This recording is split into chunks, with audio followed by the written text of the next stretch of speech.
this is super embarrassing, but like what I've been doing for the time being since I just got back from vacation was, and I realized for the first time I've noticed like fruit flies around the trash can. There's apparently we have a very helpful spider right by the trash can. Mm. So I've just been letting him camp out and he's just like he's a god over there. He's just got like all kinds of food and Oh my taking gosh. care of business and That sounds horrible.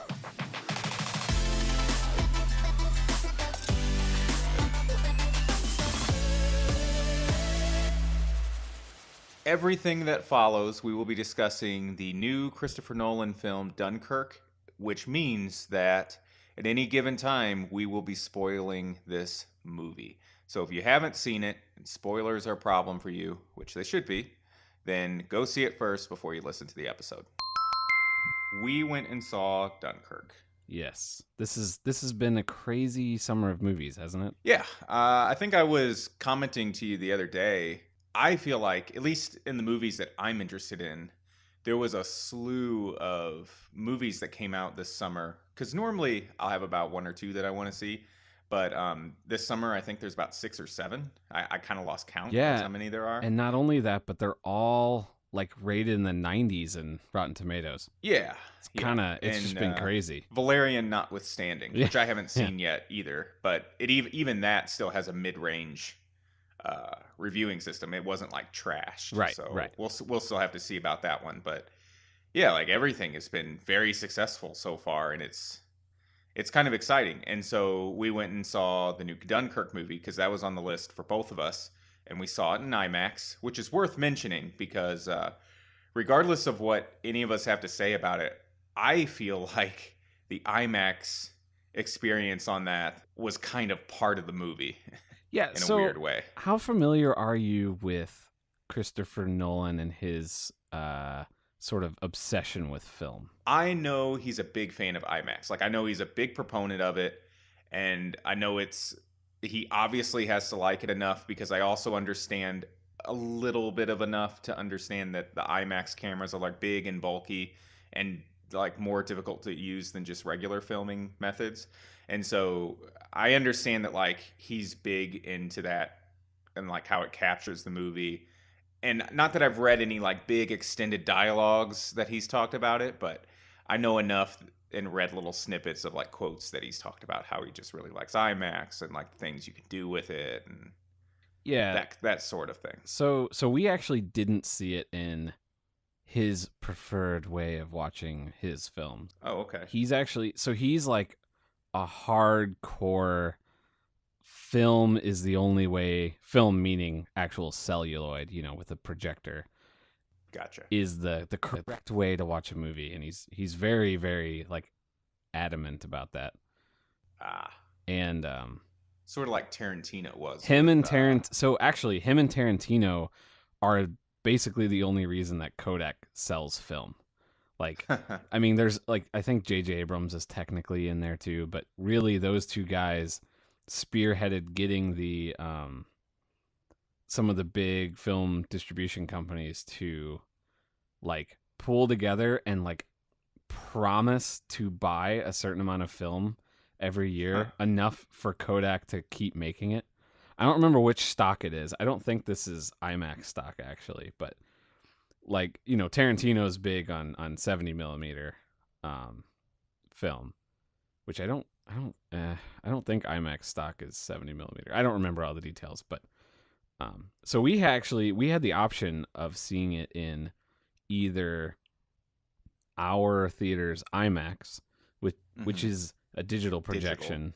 Right. And I don't think ours is considered a like proper IMAX, but it's hard to figure out what it is you're actually going and seeing. Like I don't think our IMAX theater has Dolby Atmos sound, but a different theater in that same cinema or whatever that, multiplex or whatever. I think a different one has Dolby Atmos, but it doesn't have the IMAX screen. And so it's really confusing. So is that one of those things in your estimation where is it actually a big deal or is it just one of those things where they're just kind of artsy about it? Because there's certain situations where I could understand like what was it, Hateful Eight, like That was Tarantino's last one, and I actually think I saw it in that like super vibrant whatever frames per second or whatever he did differently Was with it? it. Well, it was 70 millimeter film. Yeah, yeah, that's what it was. And from what I understand, I don't think I saw the digital projection, but I could be wrong because that was a couple of years ago now that I think that came out. But I remember seeing it, and it was totally worth it because it was one of those things where, I mean, it's a Tarantino movie, but he's kind of playing into that old fashioned type Western feel, Right. and it kind of felt like a stage play, so it like fit the atmosphere of the movie. But could you tell it was in film? No, I guess that's my thing is it's like I mean, we're still young slash old enough to remember the pops on the screen and all Right. that sort of stuff. So I remember that But experience. that's film in its not working right. Whenever you have Right. proper film, you don't see all that. Oh, okay. See, I always just thought that was kind of part of it. No, And that's like it's I have dust like and a junk getting weird on it. See, like I see it as like a weird nostalgia Yeah, type thing. and for that, it's kind of like records, right? Yeah. Like Yeah. people will argue that records have a warmer sound, which is total bull. But it does, it sounds different because it's not as accurate, Yeah. most I had likely. a choir teacher. I think we've talked about this before, and he said that when people talk about that, a lot of times what they mean, which is true, is that like I'm gonna explain this very poorly because I don't know the correct terminology, but it's like the sound, would it be dynamics? Like the loud to soft. Dynamic range. Yeah, yeah, sure.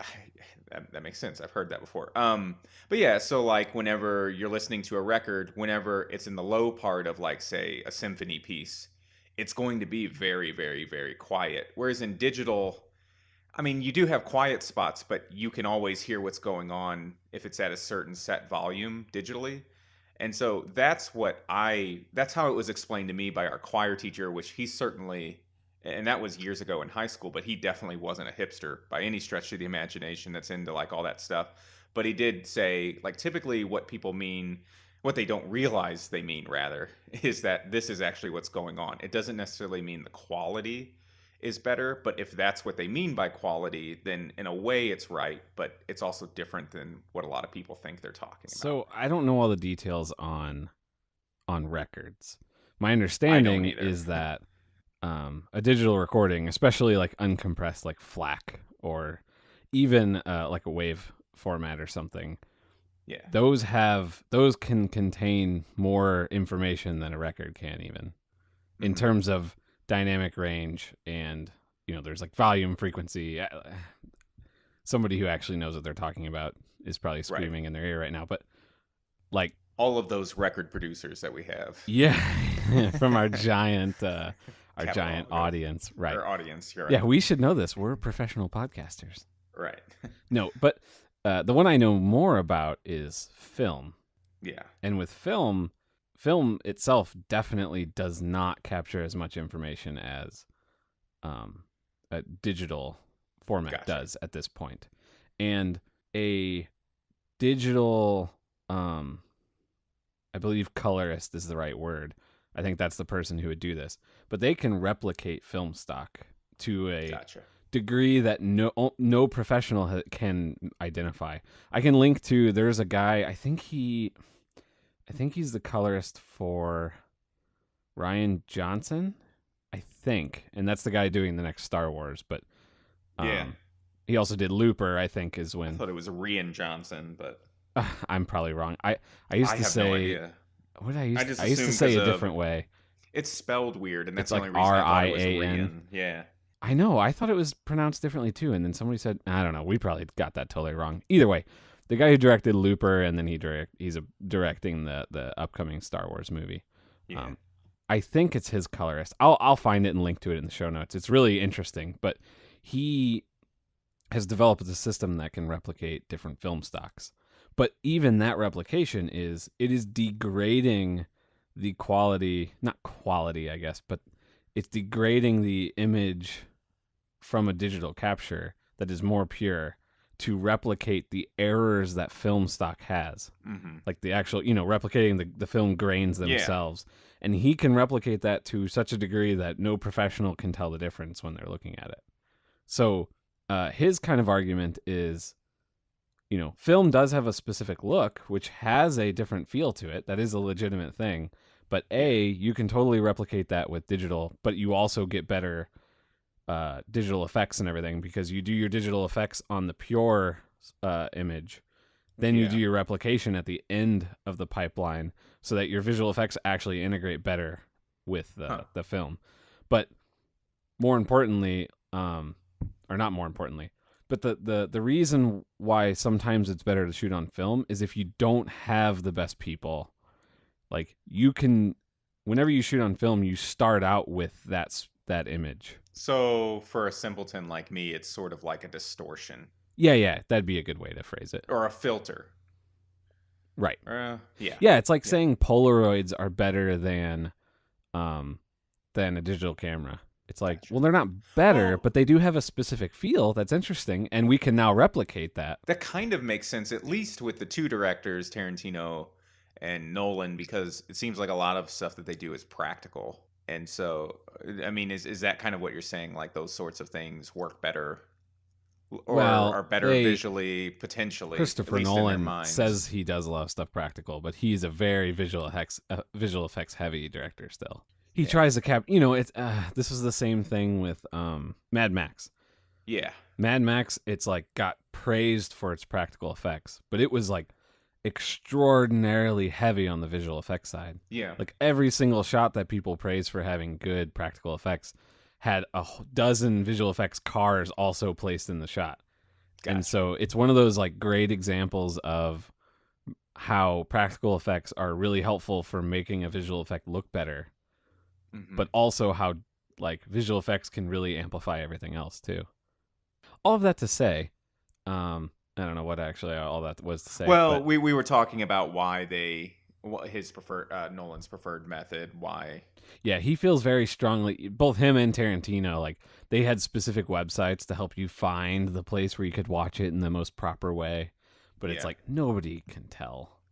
Yeah, well, most people don't care about that. So it's kind of a weird thing. Like, let's say he's even right that this is really like the maximal way to watch movies. The reality that you have to work with is when marketing a movie and actually showing it to a wide audience, you're maybe catering to 1 or 2% of that movie going populace, which is fine, but it's also sort of irrelevant. And that might be sad to you personally if that's how you do things, but that's kind of what I felt like. Was like, I get that these like kind of artsy, more like they're like into it, like they may have a point with like how something is made film wise, and they're good directors, so who am I to say they're wrong? But I also kind of feel like it's such a minimal thing that almost nobody looks at. But that might also be why they're great directors, is because they're so nitpicky in all these avenues. Yeah, I think there's also a degree of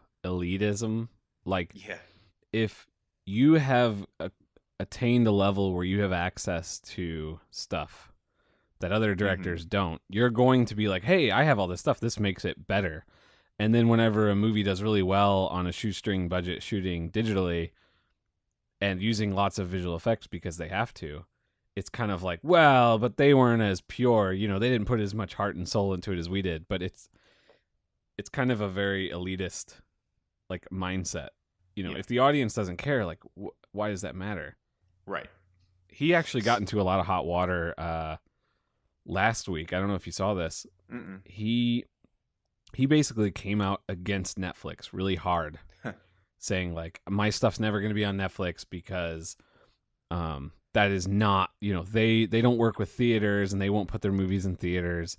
And, that is not the way you should be watching a movie, is at home or on your computer. Like, that's just wrong. And people shouldn't be, I'm obviously making this more extreme than probably he was actually saying it. But a lot of like indie directors, and specifically like women directors that kind of historically didn't get the same opportunities or whatever, and a lot of that's kind of changing, but they came out pretty hard against that.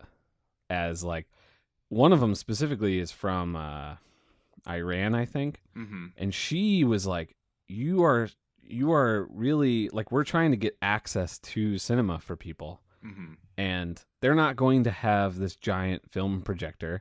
But don't you think it's better for them to be able to watch it on their iPad that they actually have access to with, a satellite connection, internet connection that they can download this movie to, probably in a low resolution? Yeah. Wouldn't you rather them be able to experience this than not? Yeah, and eh, like these are all things where I'm looking at it kind of also from the technology side, and I may be very naive and misunderstanding the applications or limits of new technologies that are coming out, but it could also get to the point where I would understand why an old school director or people in the film industry don't like what I'm about to say, but what if this stuff moves to VR? Like, what if watching a movie like that on the big screen becomes an experience that you do, but you do it through a set of goggles if that becomes more accessible, say Right. 50, 100 years from now, or much, much sooner? Like, overnight, something like the movie theater could become a thing of the past. Now, I love the whole experience of going to the movies and all that. But I just don't think something's going to stick around just because there's positive elements to it that are unique, because the other thing may outweigh that. Like Netflix may just become a powerhouse, or Hulu or something like it, and that just becomes the new format because they'll offer, or some unforeseen company that doesn't even exist yet or is very small may come and take over VR market stuff, and Right. they'll just, that'll become the new way you release, you see a new movie like that, is like you just watch it in your VR goggles. Like I even did that whenever I first I just bought one of those cheap Google Cardboard things not too long ago, just like to play around with it, because I don't know if you know this, but YouTube has an option, at least from mobile, um, or they did at the time whenever I was playing around with it, where every video you can hit the VR mode and it'll put it in that mode. Now, it doesn't mean that everything is 360, because obviously the 360 and 180 videos have to be adapted for that. Um, they have to be filmed in that way for that. But what it does do is it projects, even if you're like just watching a stupid YouTube video, like I watched a lot of debates on YouTube, it would project it in front of you as if it was like on a big screen in front of you, and all you Yeah, see around that's the what. edges is black. Have you seen PSVR, the PlayStation's No. headset? So like, PlayStation actually has a VR headset, but there aren't a lot of games that it supports. But every single game on the PlayStation, I believe, you can play it on a virtual like movie theater screen. Yeah. So like, you can play any game you own on a gigantic IMAX type screen or whatever. Which I think is great, because Yeah, I think that's cool. it's, I mean, obviously ideally things will move into that new like 180 or 360 format. But even with that said, like I got a kick out of just like laying down on my bed and watching a debate as if I was sitting in a theater, and just, it's not, it wasn't even 720 quality. It was just something like 480 or something like that. So it was a little grainy, but it was just the fact that why would I sit and watch it on like my 32 inch whenever I have the visual trick that I'm sitting in front of a big humongous screen. Right. And I mean, And the reason would be A, comfort, so you don't sure. have something strapped to your face, and B, the social aspect of being able to experience it with people. But Right. Yeah, like there are situations where that's really cool. Not even also just the parlor still trick. in the rudimentary phases. Absolutely. Of all And that. that's So. probably a whole discussion that we can get into at some point. Absolutely. So with that said, then how did you like the movie and its relationship to the IMAX experience, and kind of what were your overall thoughts on the movie? Like I really like the IMAX. The sound was incredible.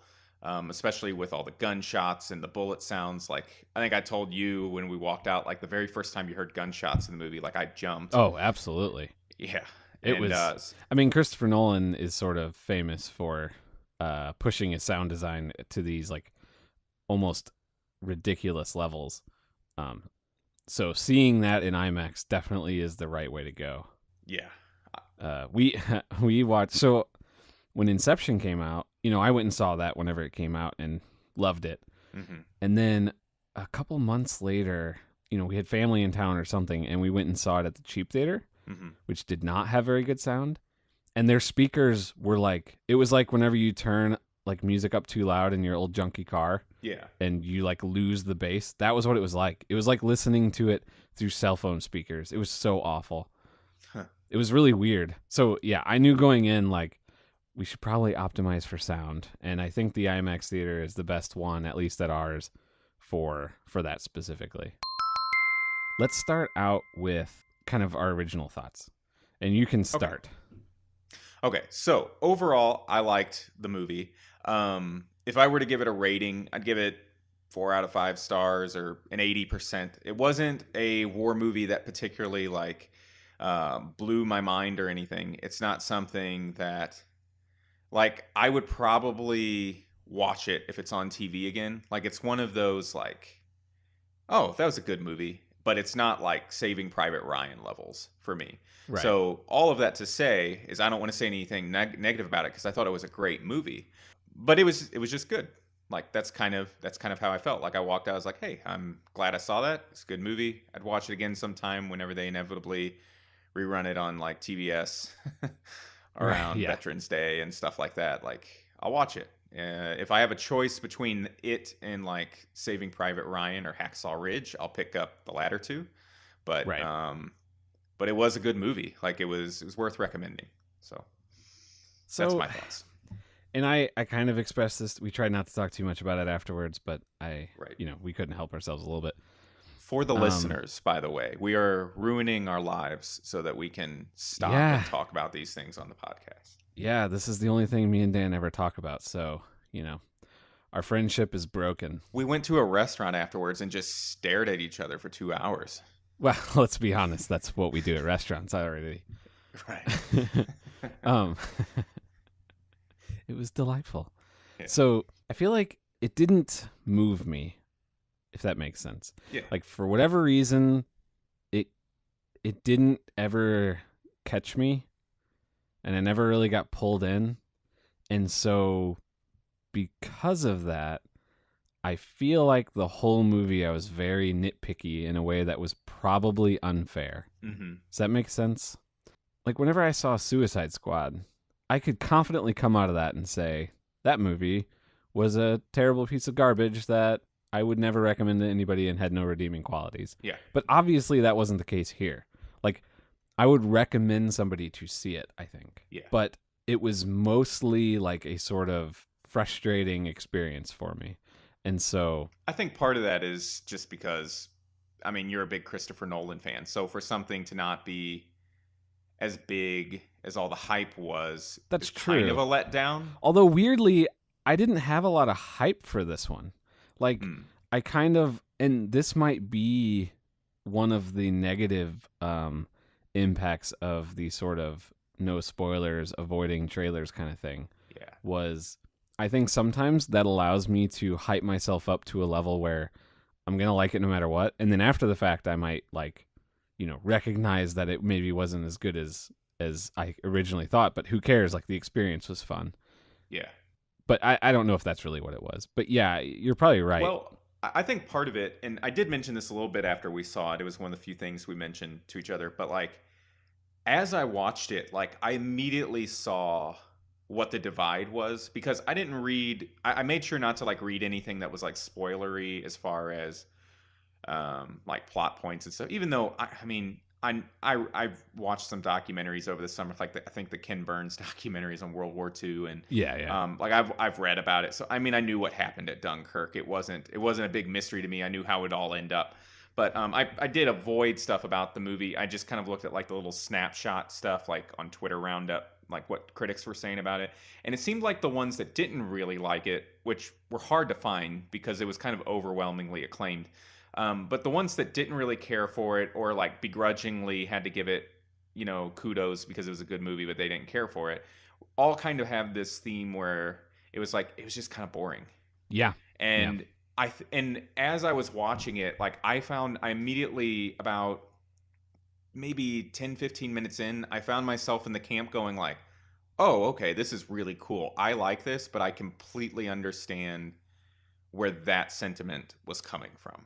Because to me, one of the attributes of this movie was there really wasn't a ton of dialogue Right. at all, which is weird for a war movie because typically you have like these rolling speeches, these big shows of patriotism, which it was kind of what the movie was about, but it was weird because so much of the movie was communicated through the visual medium. So that's why I say like one of the things that I liked about it was the movie itself was the product of entertainment. Like the war story was kind of a vehicle to show off everything else. And so while I like that, I understand how someone else could come away with it going like it felt kind of detached. Because a lot of times when you see war movies like it's like it's very character driven, whereas these Right. characters are introduced, they almost say nothing to each other, only a few lines of dialogue every few minutes, and everything, you get no backstories, you get no So like this is what happens to him in the future. It's all just sort of this detached like this is the event, and I'm going to show you all the mechanics of these different strands of I, f- people. I feel like my issue was, there's two ways typically that you see like a war or really any story, but especially a war story play out that's done really well. One of those can be the sort of strategy and big picture is sort of the focus. Like you see a lot of, officers planning, and you kind of get a lot of exposition on what's going on, and Yeah. it's really interesting because the event itself is interesting, and there's a lot of moving parts, and oh, this is how we dealt with this and all that, and that's always really interesting. Right. And then the other way is to do a really small scale, just show people experiencing that, and it's kind of a small character study. But for that one to work, you have to care about those characters, because you don't usually know what's going on in the big picture and the strategy of everything. So you usually develop characters really well. This is like your Saving Right. Private Ryan or your Hurt Locker. Like there's no grand Hacksaw Ridge. scheme. Yeah. Yeah, but even Hacksaw Ridge, you kind of understand the bigger picture, like of what we're Oh, trying to okay. do here. Gotcha. I mean, yeah, I guess you're right though. Not really. I felt like Hurt Locker, or not Hurt Locker, Hacksaw Ridge was a very like Mel Gibson just hammers you into ground with morality at the Yeah, point yeah, of the yeah. movie, That's for sure. which is fine. Yeah, It's a good yeah. movie, but This one hammers you anyways, into the ground with Hans Zimmer. Um, yes, so with tension notes, yeah, yeah. clicking So yeah, so time like watch. this one didn't have either of those, like at all. Like you probably couldn't tell me a single character's name, which I don't know if I could tell you a character's name No, I in couldn't. Saving Private Ryan now, but I could right after I saw the movie. But I certainly would be like, oh, I like this character, or this thing about this character was interesting, or oh, it sucked when this character died. And this one, it was like, I just didn't really care, like, about anything. Which is why I was saying like I kind of simultaneously understand that camp, and it's like a totally valid opinion, but I found myself in a different one that was like this is a completely different feel for a war movie, like you said, that I can't really compare to anything. That's I mean, true. I Yeah. know, like I'm sure, like obviously there were those weird, moody Vietnam War movies, that pretty much every single one that was made in the '70s and '80s, but Apocalypse Now was very experimental. Sure. That's even different than your traditional war movie, but this was very, I don't know. It just felt different, and that's that one element that felt different about it. That you're saying is why it kind of left you feel kind of cold towards it. Is oddly like the same thing that made me like it, and I can't really say why because, like you said, it wasn't necessarily about the characters per se, even though you're following around all these different strands. But weirdly, like as even though that was the trait of the movie, and maybe it was just the fact that I was tired, but I even remember getting emotional in one single part, and I don't really know why because it's pretty straightforward and cheesy, but it's just like the event itself. For I mean, as I'm sure if people are listening to this podcast, they know was, all about 400,000 troops were stranded on I Dunkirk, believe it was and okay, 300,000. yeah, I thought it was Yeah, you're 400,000. probably right. Sorry. I don't know. That's the most Yeah. pedantic and unimportant detail. I'm sorry. Nonetheless, I mean, essentially, like up until that point in the war, like if the British army would have been destroyed there, it could have possibly been the end. Like America wasn't involved in the war yet, at least not heavily. Like I think there might have been somebody like off in some campaign Right. assisting, but it wasn't like a full scale. Like we're all behind this. Like Pearl Harbor hadn't happened yet, I don't believe. Well, and the And British weren't really either. This was the British Expeditionary Force, right? yeah, So, well, which they I didn't thought it was a explain good chunk remotely. of the It is a large amount of right, their army. right. Yeah, Sure. it doesn't really like all the stuff that I'm saying. They don't talk about in the movie. Not I even just know it. remotely. Yeah, like I have written down whenever you're following the boat family for the first time, Yes. they never once say what's happening. Yeah. Like at first I legitimately thought like, "Oh, they're going to go out fishing and then they're going to get like flagged down by somebody and told they have to go somewhere." Right. And then I was like, or I guess maybe they're going. I don't know what they're doing. Right. I didn't know what was So, happening for the first 30 minutes of the movie. which I'll touch on that in a second. The situation was essentially that all these people were stranded on the beach. This could have been a disaster for the war as a whole. We may have never even gotten involved if Europe kind of settled it after this event. Right. And all this stuff. And then what happened was completely unprecedented. Oh, I mean, yeah, like the German army and everything using the Blitzkrieg, like completely surrounded them on this beach. And so it's across the channel is England, where they're basically home safe and they can kind of regroup and everything, but they have to get across there. So what ended up happening was a bunch of just like ragtag, like small boats and fishing boats and stuff from the coast of Britain, just on a lot of, I mean, there was probably a rallying cry for it, but on their own volition, just kind of were like, yeah, we got a duty. We're just going to go get these people. And it worked. Like they got, I think it was like 300,000. I mean, the movie didn't necessarily end with, the end of that event because it was longer in real life. And I think they even played that, like that captain at the end was like, I'm going to stay here for the rest. No, he was And, staying for the French. oh, So they did get gotcha. everybody off in the movie. Okay, It was kind of so like the first of the people showed up and then it just kind of like skipped to the part where everybody was gone. yeah, which was part of the structure. But Yeah, yeah. but yeah, so that was basically the event. So what I was getting to was the one part where I did feel emotional for some weird reason was like I don't know why, but things like that in war movies like always get me. Like when you see the ships show up and you just see like these destitute people that pretty much are like going like just stir crazy sitting on this beach knowing they're just constantly being bombed and they're probably going to die in any second, and to just see like these people that had no reason to be there that just showed up at their own, like, and it wasn't, and that was the thing though, that's what was weird So for that me I was mean that like I was didn't part of the plan. feel, yeah, and I didn't feel much emotion most of the movie. And the weird thing was I wasn't attached to a single person on any of those boats because they never really showed us any except that one couple of guys. Right. But for some reason, like that struck a chord with me. But for me, aside from that, yeah, it really was this like sort of detached, like you didn't know anybody's names. You're just kind of watching these different narratives get weaved together. Because if we want to get into kind of the structure of the movie now, it was structured really weird. And somewhere Yeah. around the half point was where I started to realize, oh, all of these threads that they're showing us are slowly like tightening together, Well, and and they're they're out of happening at time. different times. Yeah, Yeah, it was the first time they went from from night to daytime to day. night. Yeah. It was like, Yeah, wait a minute, what?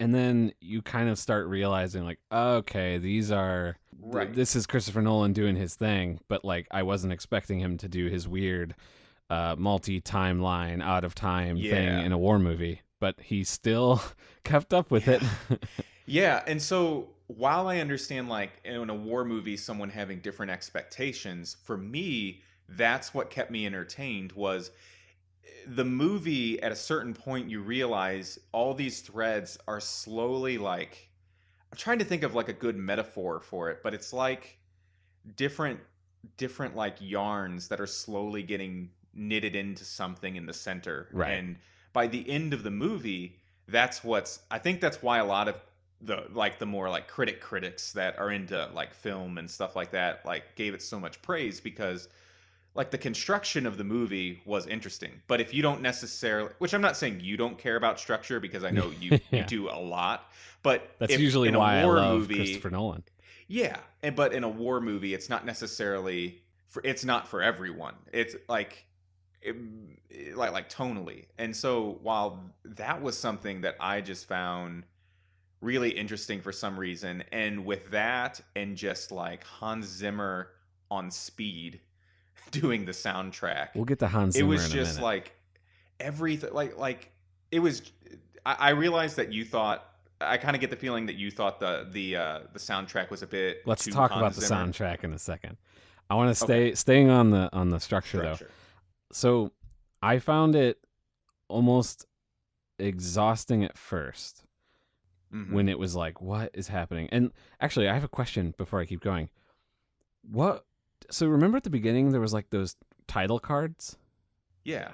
One of them said like the mole, Mm-hmm. which I'm assuming that meant the French guy, which seemed like a weird Oh, term. yeah. But Yeah. I could not stop focusing on that. I was like, is what is it, Harry Styles, whatever that main kid was. I'm like, is he Oh, like a yeah. spy or something? Like, I was very, I couldn't get past that. I was very confused by that, and yeah. But then there was a couple other ones, and each one said like 1 day or like 2 hours or something Right. weird like that, But and I never put together what that meant, and I never did, but yeah. I assumed Well, that was supposed to that be was sort of a telling you the tell, different timelines. right? And obviously looking back now we realize that, Yeah, because I when we still get don't. I that, couldn't put together what that still meant, though. yeah, basically it was giving you the difference. I think there was three, and it was giving you like these three different locations to start with, and each one was telling you, it would say like a character or place, and then or a situation, I guess, and then it would give you a date or timestamp of some sort. And I realized at first, because I remember thinking this, and I still wasn't smart enough to put it together until that night day scene in the middle that we were Right. talking about. It's But It's really interesting that we both. It was the same moment. yeah, Like it makes me and think that was intentional. retrospectively, like what it was like one of the title cards, it said an hour unit. One of the title cards said like a day unit, Yeah. and then one of the title cards said it was like some different metric. And so like Right. each one was kind of signaling at the outset, here's your setup, here's where they're at in time. And then halfway through the movie you kind of realize, oh, Right. so these things are like coming together. So while I found that frustrating and kind of exhausting at first, Hmm. and I think I can put some of the blame on that on like just me not being into it already.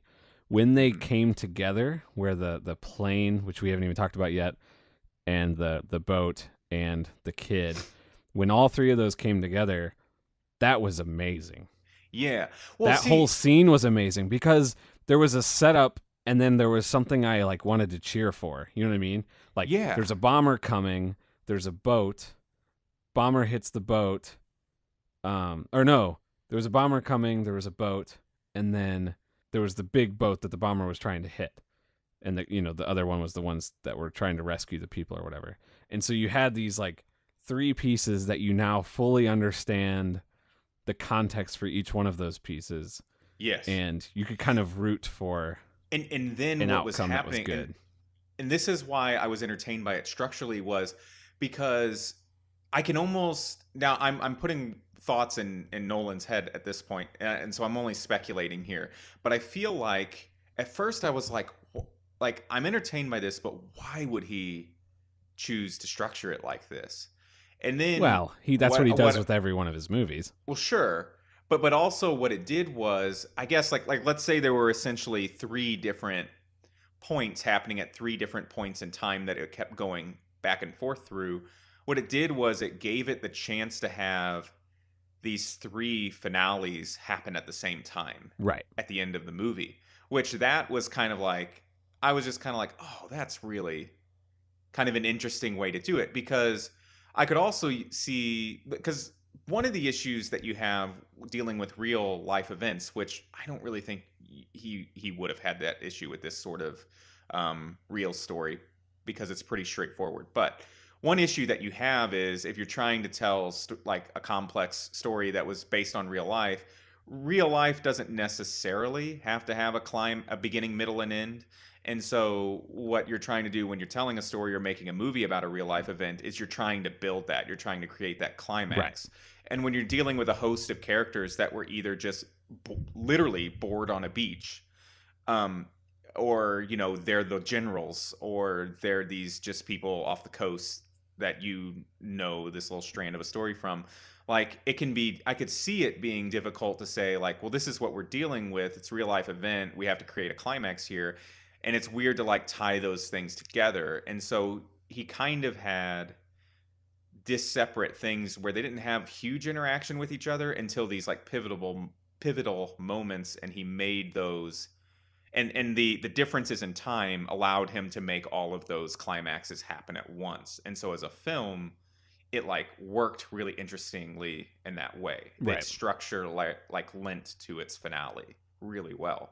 Whereas if you were to just tell it straightforward in time, you would have had these different finales just skipping around to different characters. Some of them would have been dead by a certain point, or, you know, and so it was an interesting way to tell a story. But I still maintain he could have told the story of Dunkirk linearly For sure. as well. Well, and to be honest, this wasn't really the story of Dunkirk.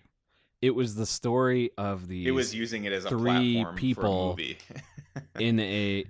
during the events of Dunkirk. I mean, I guess Yeah. you could argue that the kid, that his story was basically Dunkirk, but like, well, and so is the people on the boat. But it was like the real things happening with the characters we cared about. None of that really took place on the beach. Like the kid didn't get rescued from the beach. He was like, Yeah. in 8 different ways he got out into the ocean, and then eventually he was rescued in the ocean. Yeah. But like they never even if you didn't know anything about the story, other than the fact that I think you'd be confused most of the movie on what the heck's even happening, you would have never really realized that there was like hundreds of these boats, because they really only showed like 5 at a time. Yeah. Like, which had to be intentional, because it looked like he had like thousands of human beings on that beach to film this, which was pretty cool to see. Like, I feel like I haven't seen a war movie with that amount of people. Like, every time I watch Saving Private Ryan, I think, man, I wonder if they'll ever have a movie again like that where they have that many people. There was one other movie where I can think of that was like that, and it was the movie Atonement. And it's because I've never seen that. Well, it takes place during World War II, and guess what? Part of the movie takes place at Dunkirk. Oh, so, that's funny. Yeah.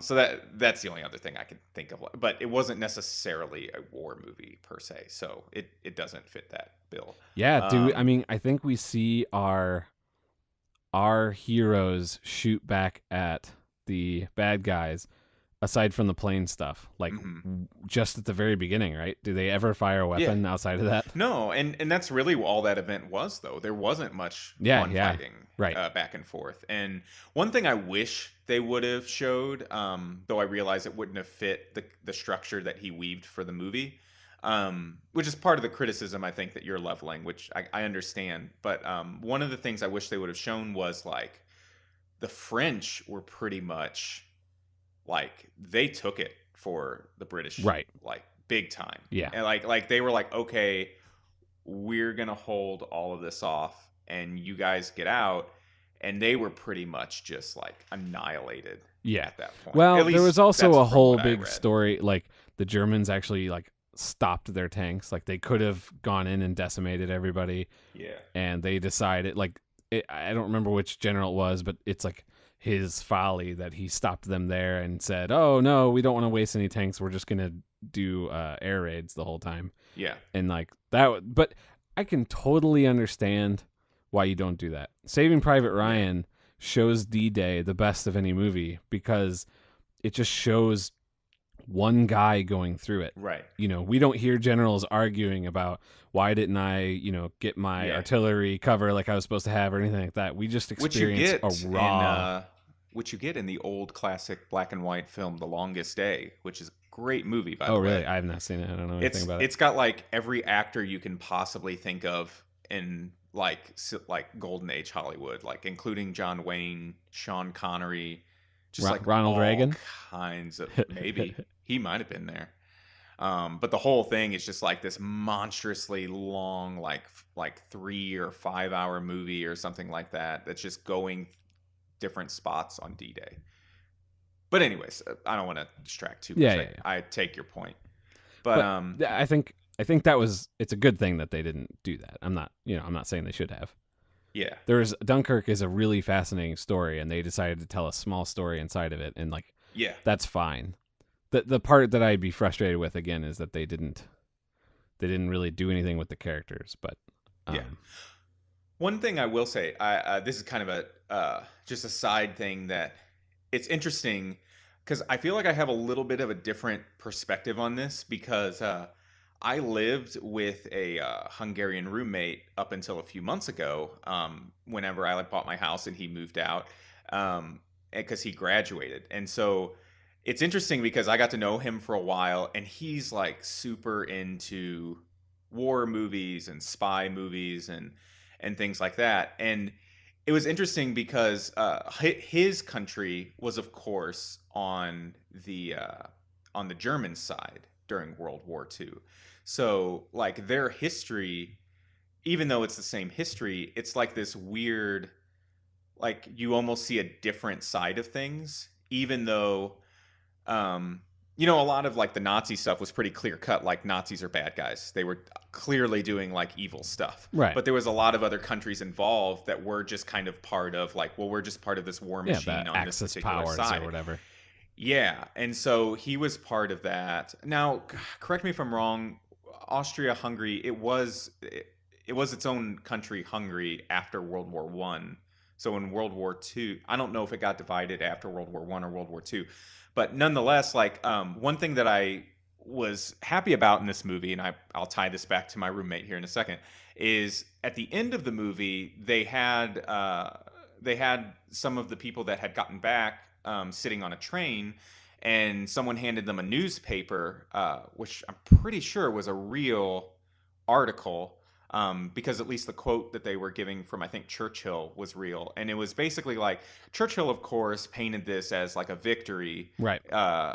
Because that's what you're supposed to do in a propagandist in a time of war. Like you accomplish this great feat, so it's a victory. There was some comment about like, obviously you can't win wars by retreats and all of this and that. And so, but they did make mention that this was a loss. Like I remember the comment them saying like, make no mistake, this is a loss. Yeah. And like I appreciated that they did that because a lot of times like I realized living with my roommate, like he would like he loves like Band of Brothers, Saving Private Ryan, and like all that stuff. But he also like I remember him mentioning something to the effect of like I guess we kind of always portray things as writers or winners write history, and we always kind of portray things as like everything we did was just this monumental win. Right. And that really wasn't. Like that was a pretty screwed up situation. Like it turned out well because a lot of it ended up they turned that into a win by, they got back from Dunkirk. A lot of those same people that they rescued ended up back at D-Day, I think.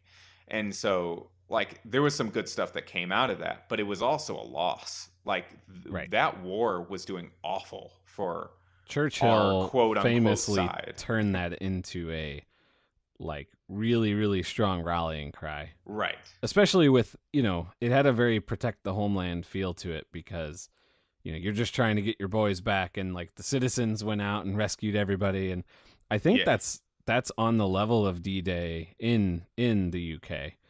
As far as like that sort of general feeling of,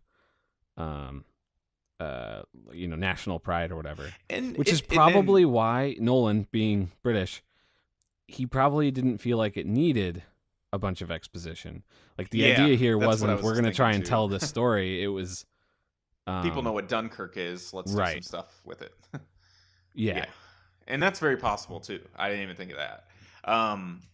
It is interesting though, because we keep coming back to like it would have been interesting for them to like show this or that because like the aftermath of that. If I remember correctly, I may have like my timeline of World War II mixed up. So if people know better than me and are listening and think I'm just an idiot, I am. But like I feel like right after that happened, like the German army immediately started like bombing London, and a lot of like the people that got back and London kind of like turned, like that was kind of a moment where stuff started turning around for the good for our side because they were like using radar and stuff like that like effectively for the first time. And so like they were able to figure out where a lot of the German planes were going to bomb, where they were at in the sky. And it was like one of those things where like radar was a thing, but it wasn't effectively used in military up to that point, I believe. Hmm. And so they were able to like kind of defend themselves, even though like there was stuff completely leveled, like cities completely Oh yeah. leveled for sure. But so it's not like this rosy picture, but it was like they were able to fend them off once they had gotten all the people back from Dunkirk because of these like use of technology. And then at some point after that, I think they got like what was that Enigma code and all that sort of stuff. Oh Or right, right, right. yeah, because they found that box in one of those Norway, Sweden, something like that up there. All those countries are kind of the same in my mind, but uh, but yeah. So it would have been interesting to kind of see the peripheral stuff. But I think you might be right. Like it may be just because British culture is like, yeah, everybody knows what Dunkirk is. Well, what? Let me ask you this. I think we've kind of given a good amount of material here for like what we think about the movie. But what positive things did you like Yeah, about it? sorry. I don't want to be like totally negative about it. I sort of feel really guilty that I wasn't crazy about it for some weird reason. Um so we haven't talked at all about the plane sort of storyline, and I thought that was awesome. I was into that the whole time. A, because it made sense why the whole screen needed to be shaking from sound the whole time. I thought that added to it a lot. Yeah, Like it, Christopher Nolan's sort of very authentic and real feeling style added a lot to those scenes. Like I was just yep. totally into it the whole time. And it's interesting because I feel like since what was the Howard Hughes movie? Um, Aviator. well, right, but his actual movie, like Hell's Angels or whatever that was called. Oh, right. Yeah, I think So that's it. there was that, and then there was Star Wars that sort of based its fighting on those The those dog fights. movies. And then since then, I feel like there's this sort of dogfighting movie style where lots of planes moving, cameras moving, following the planes, and those are really Yeah, fun and visceral and exciting. But this was totally different. In a yeah, it was almost like did they ever once cheer like, yeah, we got him, great shot, kid. Like I just thought all of the stuff in the planes was awesome. They were never once like cheering, or the music never swelled to this exciting yeah, patriotic thing. Like it always felt like danger was around the corner, and it felt almost clinical, but in a way that I thought was really, really cool. yeah. I Well, just love, and of course, Christopher Nolan found his way to get Michael Caine in there with the, I guess he was like the radio commander yeah, or something. yeah. That's you're the one that leaned over to me and said that. I that was a good call. As Like I soon didn't as I heard notice it, I it, was like, "Yep, there he is." and then after the fact, I was like, oh yeah, I guess that was him. Um, that kind of moves into one of the last things I wanted to point out that we kind of touched on, but I wanted to like emphasize. Like one of the things I really liked about the movie was a strong vibe throughout the entire thing was tension. And this can also kind of give us a springboard into talking about Our the good friend music, Hans Zimmer. which I loved it. Like I already mentioned this other movie earlier, but I really think you should see it for a similar reason, but it's a different vibe and tone. Is Atonement, because like I believe that movie actually got an Academy Award for its soundtrack. I could be wrong on that, but I think that's one thing they got because like the soundtrack, one of the big themes throughout it is someone's like a writer, and it's like set back in World War II time frame. So like the typewriter is like incorporated into the soundtrack of the movie. And so it's like really interesting how the music works with everything that was going on in the film. And then in this movie, it was kind of similar. Like one of the things you kept hearing throughout the whole movie was like a stopwatch, Yeah, just just a like going. constant stopwatch the whole Yeah. time. And as the and maybe it's just the illusion. I would have to watch it again to like figure out if this is actually true. But it felt like throughout the movie, as like all of those scenes were slowly getting like weaved in and like pulled in to the center together, like it felt like that stopwatch would always start normal pace, and then by the end of the scene, it would slowly get faster and faster and faster and faster, and it was like this like audible cue that was like ratcheting up the tension in Right. addition to Hans Zimmer like working in tandem with that stopwatch. So Like I with the did like music. the stopwatch, and I like Hans Zimmer. Like Yeah. I do like him. I do. I feel like this is probably what originally got me into the sort of pulled out of the movie nitpicky phase, Mm-hmm. because the first 10 minutes of Hans Zimmer wall of sound screaming at me was fine. Mm-hmm. But then there was a point where there was nothing happening, and it was like my brain just went, okay, don't care about this anymore. Like, this is meaningless. It's just going to always be happening. Yeah. Because, like, they're showing the people in London getting in their boats, and the music's like, and you're just like, dude, like, you have to give me the light, like you have to give me the low tension for the high tension to have an impact. Does that make sense? This movie, yeah, I get it. I just think it's funny because that was not what they were going for. They were going for like, this is a time bomb about to go off. They didn't Right, want to which give is- you any soaring themes or anything. Yeah, and like Hans Zimmer is, famous for that. Like, he is Right. a wall of sound that he's giving you an organic atmosphere through the whole movie. And that's Right. totally fine. And I thought it worked really, really well in the scenes that were high tension. Right. And it worked extremely well whenever he would actually pull back the score.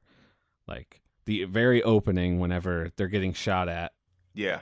with Christopher Nolan's sound design of just like extraordinary, like pop, pop, pop constantly. And every single time Yeah. you just jumped out of your seat. And like the scene where they're in the boat and they start getting like they're doing target practice on the boat or something. That was incredible. And the end of the movie with Tom Hardy just like drifting over Oh, the yes. beach. That was like glorious relief.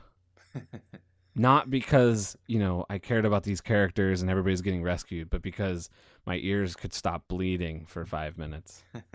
I'm just kidding. I mean, that was a cool scene. I did like that. Yeah.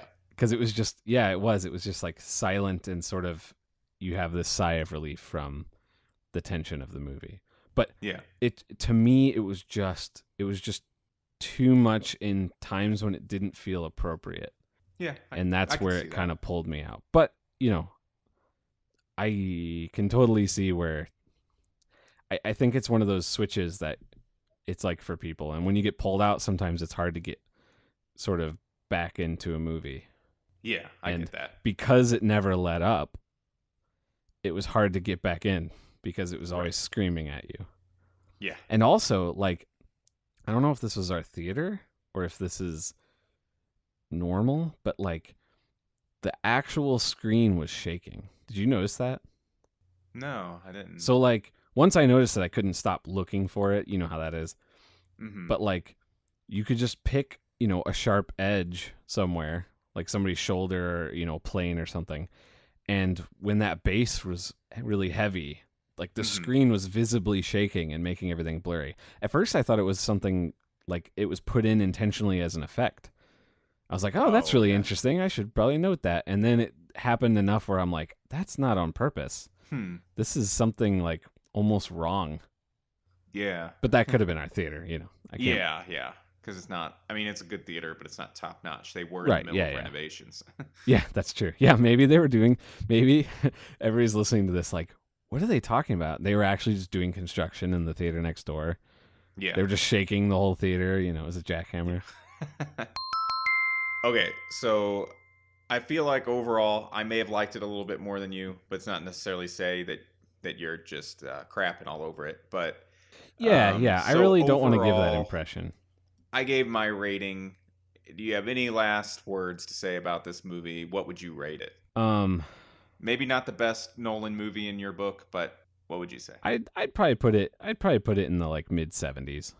It's definitely worth Okay. seeing. It does things really, really well that are interesting. It's probably the first Nolan movie that I won't really have any desire to rewatch Hmm. because now that I know what's happened, it wasn't like anything really interesting or cool happened. It was, uh, now that I know everything that's going to happen, all that tension's kind of pulled away. Does that make sense? Yeah, It and was a good like even experience though movie, but even though I liked it, I do feel like people are going crazy over it in the box office because um, World War II movies or just war movies in general are kind of easy, critically speaking. At least that's how I feel. Like maybe. I mean, there was Hacksaw Ridge, but when's the last time before that we had a really, really good World War II movie? um, There's probably one. I just can't think. Valkyrie with Oh, Tom Cruise. okay. You had to bring in my love of Tom Cruise into this. I I cannot objectively defend that movie, but I did enjoy it. Hey, he only spoke with an American accent throughout that movie because he was trying to be a double agent. He was, blending in or not blending in or Uh, I'm not really sure what he was doing. that To was be quite that honest. was something, but it was fun. I enjoyed that movie fine. I'm just glad that it was a Bryan Singer movie that didn't end with the X-Men team forming. I'm surprised they didn't show up. Like, ooh, alternate timeline. That's Dunkirk. That was Dunkirk. So, whether or not you agree with us on our views on Dunkirk, is it a great masterpiece of filmmaking? What did you like about it? What didn't you like about it? Is it just so, like Charlie seemed to feel? Um, Let us know. We would like to hear your feedback. We'd love to tell you why you're wrong and why we're right.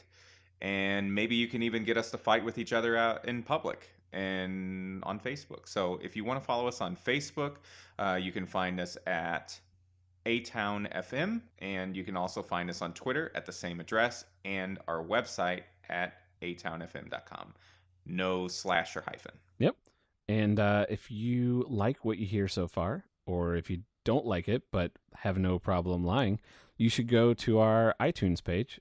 Even if you're not listening to us on iTunes, you should go to iTunes and give us a nice big rating. That's supposedly really helpful.